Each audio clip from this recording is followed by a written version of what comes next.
Oi, meu nome é Marli, eu tenho 28 anos, sou mãe de duas crianças lindas, a Sofia e o Gustavo.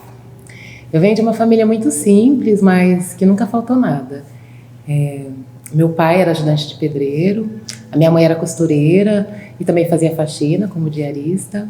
E os dois sempre trabalharam muito, né, para garantir o meu sustento, dos meus irmãos. Eu estudava numa escola estadual aqui perto, né, da minha casa. E eu sempre fui uma boa aluna, sempre tirei nota boa. A minha mãe falava que tinha muito orgulho de mim. E todo mundo falava que eu ia ter um futuro brilhante. Os meus pais, eles eram casados nessa época. E depois que começou a ficar assim complicada, sabe, a relação deles, porque eles brigavam muito, muito e era comum ver meu pai humilhando minha mãe. Era um abuso psicológico que hoje, né, adulta, eu entendo. Mas teve um dia que meu pai chegou em casa muito cansado, assim, irritado, né? Parecia que ele tinha bebido também. E esse dia foi o pior dia da minha vida, até então. Porque ele agrediu e machucou minha mãe fisicamente. Deu vários socos, né? Vários chutes.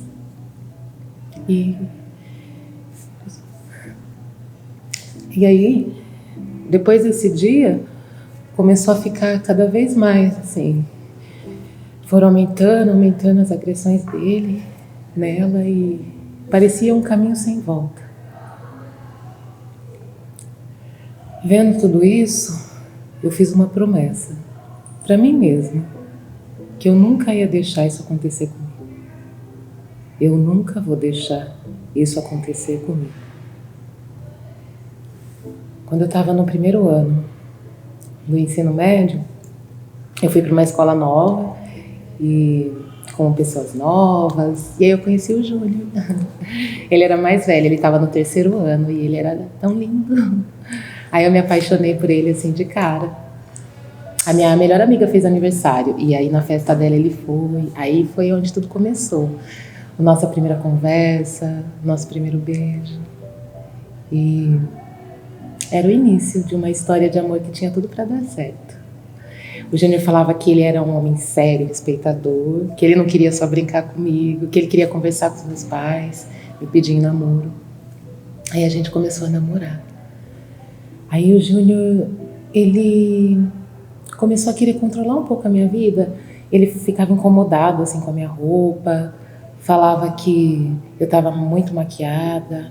Eu não podia ficar conversando muito com as minhas amigas, porque agora eu estava namorando.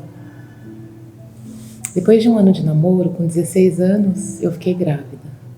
Eu fiquei com muito medo do Júnior me largar, dos meus pais brigarem comigo, mas eu fiquei escondendo, sabe? Tentei, aí eu não consegui. Aí o Júnior me apoiou, ele queria casar comigo.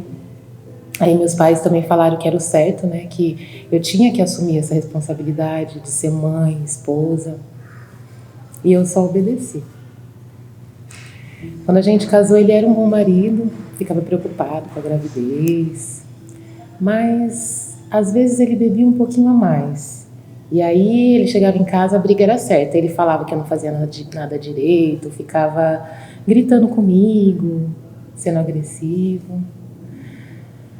A Sofia nasceu, eu estava feliz, né, de ser mãe, mas as coisas já não estavam mais como elas eram. Ele não era mais o mesmo comigo, ele ficava chegando tarde em casa, já não me tratava mais do mesmo jeito, era sempre grosseiro.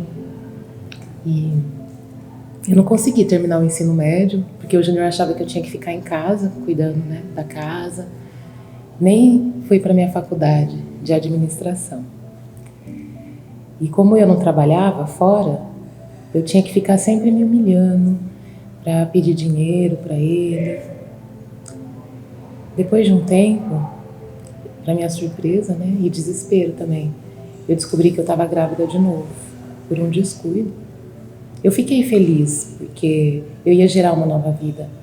Mas eu já sabia que a nossa situação, a nossa relação, né, já não era saudável mais.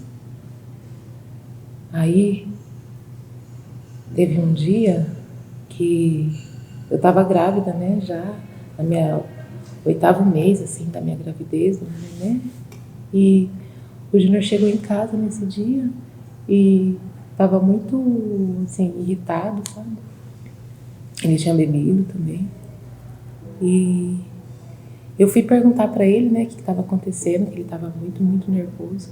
Aí ele simplesmente veio e me deu o primeiro tapa. Eu fiquei sem entender nada.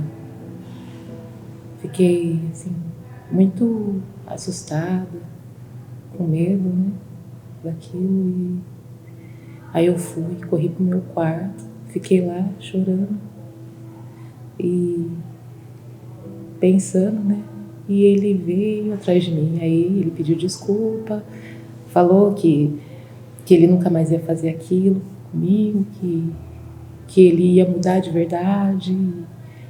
E eu acreditei, né, na mudança dele.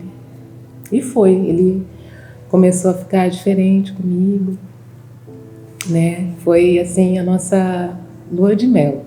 Sei lá, ele começou a ficar assim carinhoso comigo, começou a cuidar das crianças. Ele ficou diferente, assim, mudou de verdade mesmo. Como um passe de mágica.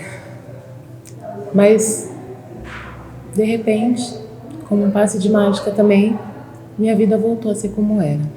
Ele só chegava tarde em casa com aquele cheiro forte de bebida, ele chegava com marca de batom. Aí eu já tinha certeza que ele estava me traindo, né? Ele era muito violento, assim, grosseiro, ele nem olhava mais para os filhos dele. E aí eu decidi, né?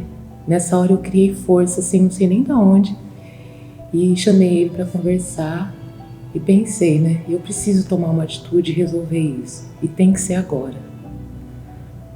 Aí eu falei pra ele tudo que estava acontecendo, que eu estava sentindo. Ele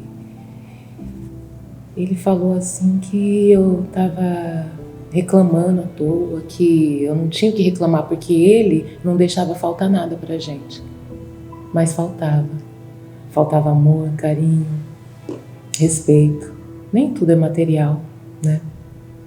Aí quando eu falei pra ele que eu estava pensando da gente separar, ele olhou assim e falou: "Você tá louca?" E essa foi a última palavra que ele falou, porque depois disso foi só chute, soco. E ele começou a me bater. E mesmo depois que eu tava no chão, ele continuou me batendo. E ele só parou de me bater porque a nossa vizinha ouviu meus gritos e entrou e tirou ele de cima de mim. Aí, quando eu tava lá no chão, meio inconsciente, eu revivi toda a história da minha mãe.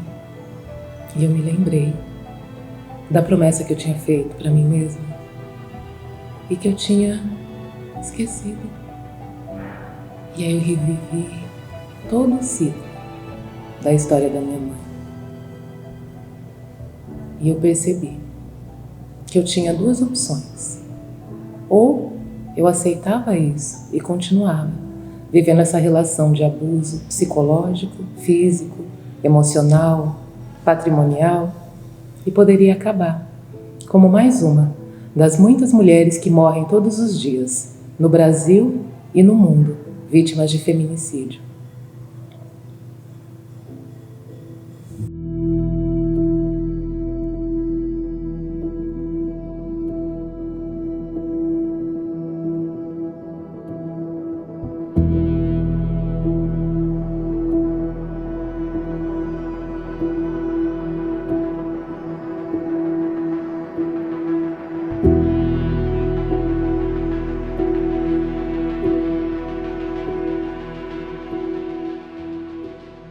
Ou eu poderia seguir em frente e reconstruir a minha história.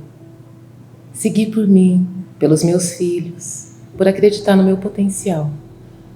Lá no hospital, eu conheci uma assistente social que me explicou sobre o processo. Eu fui na delegacia da mulher, fiz um boletim de ocorrência e consegui uma medida protetiva contra o Júnior e comecei a ser acompanhada por um serviço que atende mulheres vítimas de violência.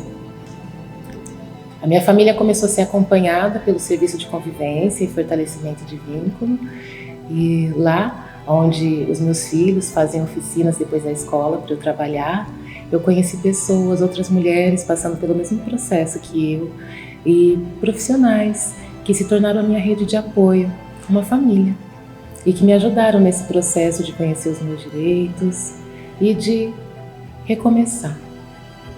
Se não te faz bem, saia. Redesenhe trajetos, ressuscite sonhos. Não permita que nada, nem ninguém, te afunde. Se você está passando por uma situação de violência de gênero, não esqueça. Ligue 180 ou procure a Delegacia da Mulher.